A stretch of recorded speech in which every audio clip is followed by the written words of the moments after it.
Assalamualaikum warahmatullahi wabarakatuh. Perkenalkan, nama saya Lulus Irsa Dewi Handayani dengan NIM 228224412 dari Pendidikan Administrasi Perkantoran Fakultas Ekonomi dan Bisnis Universitas Negeri Yogyakarta.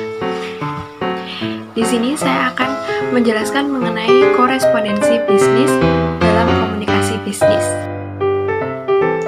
Menurut Pusat Pembinaan dan Pengembangan Bahasa Departemen Pendidikan Nasional, surat dapat didefinisikan sebagai suatu sarana komunikasi yang digunakan untuk menyampaikan informasi tertulis oleh suatu pihak kepada pihak lain.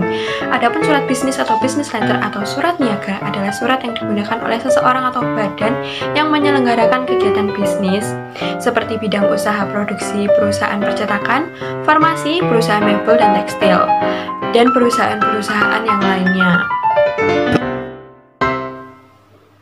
Surat bisnis juga memiliki berbagai fungsi, seperti A. Berfungsi sebagai wakil atau duta bagi si pengirim surat.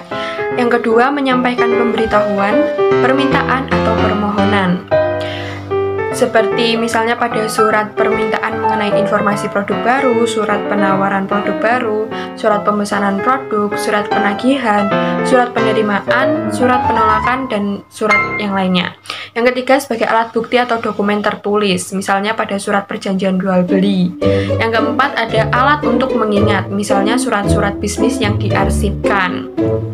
Dan yang keenam, yang kelima, sebagai bukti sejarah historis, misalnya surat-surat izin pendirian usaha, surat kepailitan usaha, dan yang lainnya.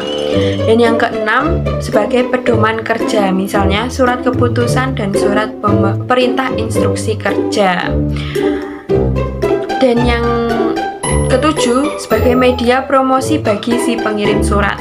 Dalam perkembangannya, surat bisnis dapat juga digunakan oleh si pengirim surat untuk mempromosikan perusahaan, termasuk produk-produk dan jasa yang ditawarkan kepada pihak yang lain. Misalnya, surat perkenalan perusahaan, surat penawaran produk, dan surat pemberitahuan.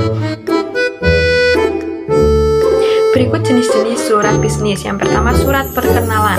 Biasanya surat ini berisi penjelasan tentang produk atau jasa yang mereka tawarkan dengan lengkap dan detail yang tujuannya untuk mengenalkan usaha kepada calon relasi ataupun koleganya, untuk mengembangkan pasar atau untuk mendapatkan pesanan melalui aktivitas pemasaran. Materi informasi yang dimuat adalah yang pertama, pendirian usaha, kegiatan usaha, bentuk layanan, perkembangan relasi dalam kurun waktu yang telah dijalani, dan yang terakhir adalah kondisi perusahaan atau usaha yang sedang berjalan.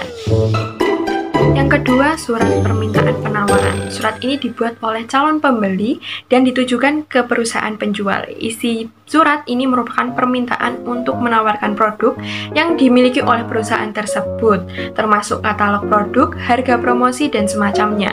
Hal yang harus ada dalam surat permintaan penawaran adalah pertama, nama barang jenis, kedua, ciri-ciri khusus barang, ketiga, harga satuan, keempat, potongan harga, kelima, cara pembayaran, keenam, cara penyerahan barang, dan yang terakhir adalah kemudahan yang dapat diperoleh oleh calon pembeli. Berikutnya adalah surat penawaran. Surat ini dibuat oleh penjual untuk menawarkan produknya ke pihak lain, baik itu surat penawaran barang maupun jasa.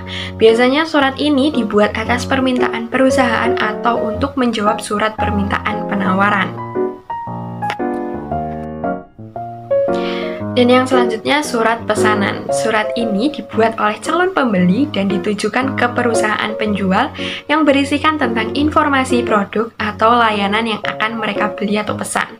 Biasanya mereka mencantumkan jumlah, tanggal pembelian, dan sebagainya.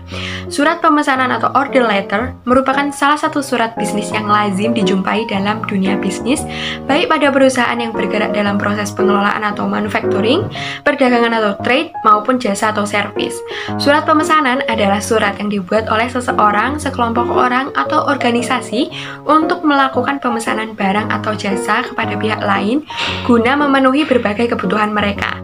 Dengan kata lain, surat pemesanan dapat dilakukan secara perseorangan maupun oleh oleh organisasi bisnis. Dalam penulisannya, perlu dicantumkan nama barang yang dipesan, jumlah atau kuantitas barang yang dipesan, harga per unit barang yang dipesan, dan spesifikasi atau keterangan ringkas barang yang dipesan. Selain itu, kapan pemesanan dan pengirimannya serta cara pembayaran dan cara pengiriman barang yang dipesan juga perlu dijelaskan secara rinci. Apabila jenis barang yang dipesan cukup banyak, maka lebih baik format pemesanan barangnya dibuat dalam bentuk tabel. Selanjutnya, surat konfirmasi pesanan adalah surat balasan dari pihak penjual untuk calon pembeli. Tujuannya untuk memastikan produk apa saja yang mereka pesan, total harganya, dan keterangan-keterangan lainnya. Surat konfirmasi atau confirmation letter adalah surat yang berisi tentang suatu penjelasan yang lebih berfungsi sebagai suatu pemberitahuan, penegasan, atau usaha untuk meyakinkan seseorang atas sesuatu. Selanjutnya, surat pemberitahuan pengiriman barang. Surat ini dibuat oleh penjual setelah setuju dengan ketentuan pesanan dari pembeli. Tujuan surat ini adalah untuk memberitahukan pada pembeli bahwa produk pesanan siap untuk mereka kirim. Surat pengiriman barang adalah surat yang dibuat dengan maksud dan tujuan agar pembeli mempunyai persiapan untuk penerimaan barang tersebut, karena sangat mungkin apabila barang pesanan tersebut memerlukan tempat penyimpanan atau tempat barang khusus. Selanjutnya, surat penolakan pesanan yang dibuat oleh pihak penjual apabila mereka tidak bisa menyetujui permintaan pembeli. Biasanya hal ini terjadi karena berbagai alasan, misalnya produk tidak tersedia, tidak cocok dengan harga, dan sebagainya. Surat penolakan pesanan ini biasanya diberikan kepada customer lama yang sudah pernah order barang dan jarang berlaku bagi customer baru. Surat penagihan. Surat penagihan ini biasanya hanya dibuat bila proses jual beli bersifat hutang piutang. Nantinya pihak penjual akan membuat surat ini untuk memberitahukan pada pembeli kapan saatnya melakukan pembayaran alias jatuh temponya. Surat penagihan dalam dunia bisnis dapat terjadi ketika seseorang atau organisasi tidak dapat memenuhi kewajiban atau hutangnya sesuai dengan waktu yang telah ditentukan. Oleh karena itu, surat penagihan adalah surat yang digunakan untuk menagih hutang kepada pihak lain apabila waktu yang telah ditentukan telah lewat. Dalam menulis surat penagihan, harus tetap diperhatikan tata cara penulisan surat yang baik, penggunaan bahasa yang sederhana, tidak berbelit-belit, pemilihan kata yang sudah familiar atau sudah dikenal, dan penggunaan bahasa yang sopan serta tidak emosional.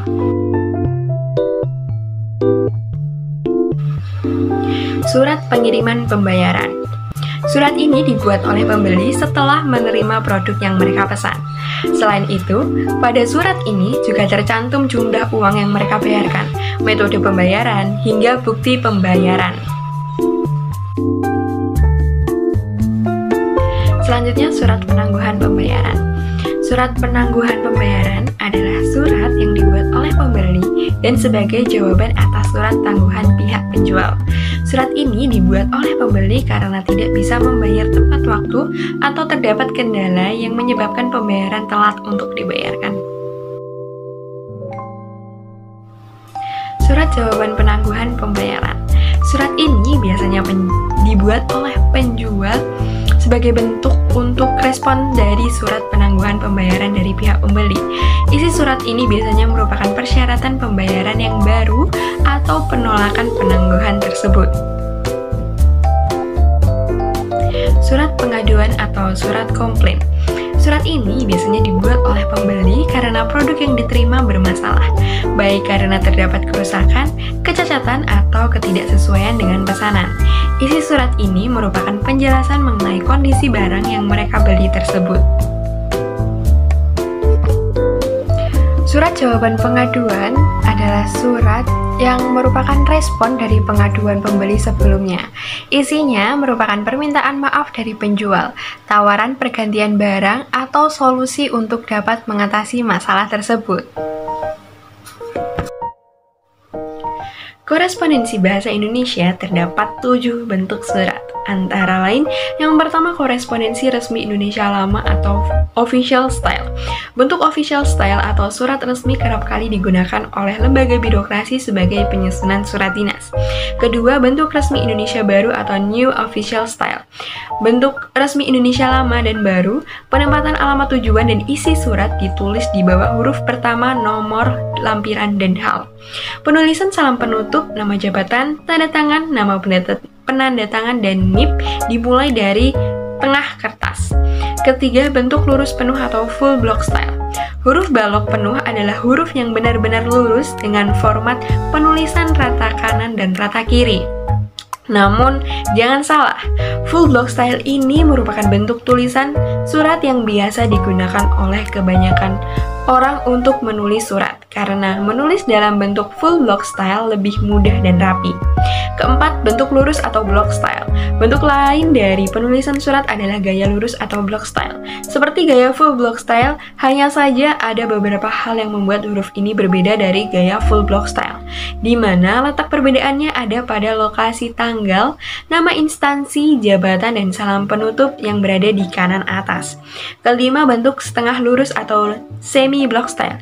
Gaya penulisan bentuk setengah lurus hampir seperti tulisan padat, tetapi memiliki guratan yang agak melengkung. Satu-satunya perbedaan adalah bagaimana badan surat itu ditulis, dan setiap alinea atau paragraf baru dari surat itu lebih menjorok. Biasanya, template surat resmi lurus ini digunakan oleh bisnis yang ingin mengirim surat ke pihak atau perusahaan lain. 6. Surat bentuk bertekuk atau indented style. Saat menulis surat bentuk bertekuk, setiap paragraf baru harus menjorok atau diperdalam. Walaupun penulisan alamat dalam huruf, bentuk penulisannya tidak sama atau bentuknya menyerupai tangga atau bergerigi.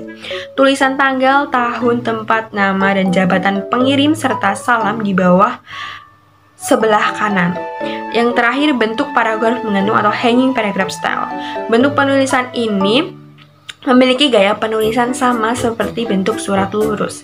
Seperti namanya, badan surat memiliki paragraf yang berbentuk seperti menggantung. Sekian video dari saya, bila ada kurang lebihnya saya mohon maaf.